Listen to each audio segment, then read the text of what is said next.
Welcome to Speed Running the WWE, where we run through every WWE show in 5 minutes or less, starting at the very beginning-ish with Wrestlemania 1, the grandest daddy of them all.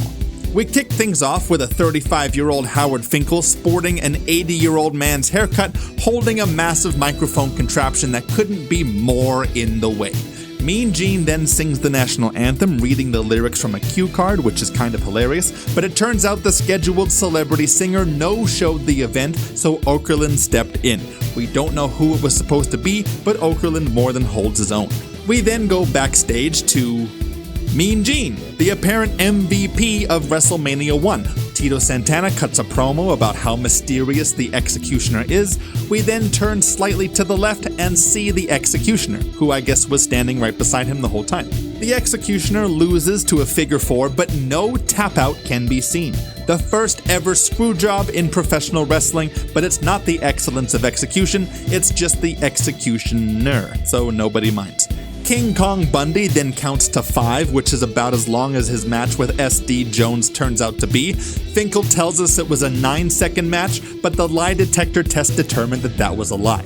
Next, it's Matt Bourne, fierce Kevin Nash hater and future clown, versus Ricky Steamboat looking way more jacked than I remember him being. This match is good. Any match with gyration like this is a classic. Between matches, we cut to Lord Alfred Hayes in the backstage area, segueing us into the next segment, and people just sort of mill about while he talks. We then get what I would consider to be one of wrestling's most underrated promos. Wait. That's enough! That's enough! I will not let this... In the match, Beefcake's manager attacks David Sammartino, which prompts Daddy Sammartino to get involved, and honestly, Bruno goes hard here. Man still got it. Next, Greg the Hammer Valentine rolls up the very over JYD and cheats to get the win. This guy here doesn't like it. But Tito Santana comes back out and snitches on Greg, making the ref restart the match. Greg is then immediately counted out, making the Junkyard Dog the winner, but the title doesn't change hands. The crowd is getting very heated. Nikolai Volkov then sings the Russian national anthem somewhere behind this monstrosity of a mic, and the crowd could not be more pissed. Bray Wyatt's dad then enters with Barry Windham and Captain Lou, who's wearing something on his face that I can't quite figure out. The crowd goes nuts, but they lose. Tito Santana decided not to snitch on these guys, I guess. They cut a promo backstage and Sheik calls Mean Gene Gentlemen. Good rib, Sheik. Next, in a classic, slam match, Andre faces off against Big John Studd. If Andre doesn't slam John, then he must retire from wrestling. Alright, he slams him. Slammed him. Cyndi Lauper is here with Wendy Richter. Leilani then taps out almost immediately, but the ref doesn't seem to care. Wendy, showing almost as much cheek as Nikolai Volkov did, gets the win and becomes the new ladies champion. The Ladies World Championship. We then cut to Billy Martin somewhere behind this billboard introducing Liberace, which leads to the iconic line dancing shot here. No, wait, this one. Billy Martin introduces one of the most famous people ever, but we can't hear him over the crowd.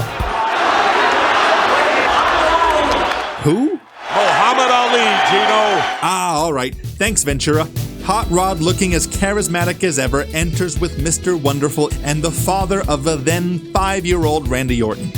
Iconic shot number 2, here comes Hogan and Mr. T walking down the aisle past a somewhat disinterested Vince McMahon. After some slaps, a melee breaks out. Everyone goes back and forth except for Jimmy Snuka, who's standing on the top rope for apparently no reason at all. The crowd is so loud for this match you can barely hear the commentary at times. This is actually a great main event. Even 40 years later, this still has a big match feel. The chaos and star power is dazzling and the crowd is eating it all up. Whether you like old school wrestling or not, this is a level of crowd excitement that we rarely see today. And that was Wrestlemania 1, this wrestling event of all time, in 5 minutes. Around the world, we certainly want to thank everyone for being with us at this wrestling event of all time.